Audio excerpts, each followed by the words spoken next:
tanggung jawab. Wallahu a'lam. Kita beralih pertanyaan di chat Ustadz. Ada Ibu Erma. Beliau bertanya, Assalamualaikum Ustadz. Waalaikumsalam warahmatullahi. Bagaimana hukum menerima CSR dari rekanan untuk instansi pemerintah? CSR tersebut digunakan untuk kepentingan instansi, termasuk CSR dari bank syariah, karena pembayaran tunjangan kinerja di bank tersebut. Bagaimana menerima CSR dari rekanan? CSR dari rekanan pemerintah. Ke instansi pemerintah. Ke instansi pemerintah. Lalu? Jadi dana itu untuk kepentingan instansi. Untuk Jadi, kepentingan instansi. perusahaan, ada perusahaan A misalnya. Bukan untuk pribadi. Pegawai. Kalau dia bisa pastikan untuk instansi dan nanti tidak ada speser pun.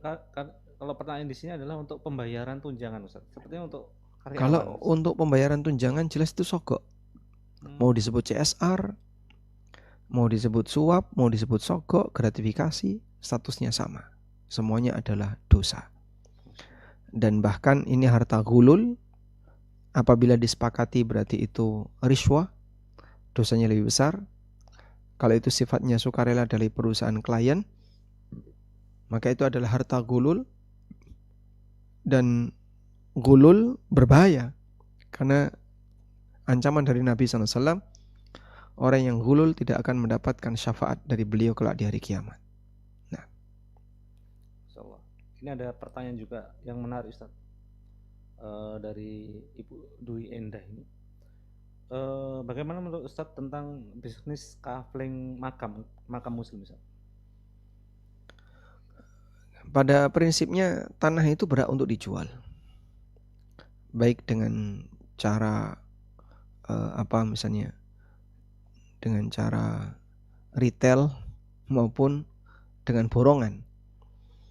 Sehingga saya misalnya beli 10 lubang, berarti kan nanti harus disediakan 10 area dengan luasan tertentu, dan itu boleh dijual.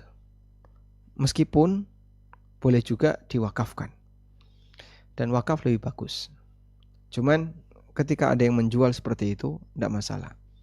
Nah, yang jadi kasus adalah ketika terlalu mahal, karena ternyata makam ini dibuat seperti taman. Jadi misalnya kaplingannya 10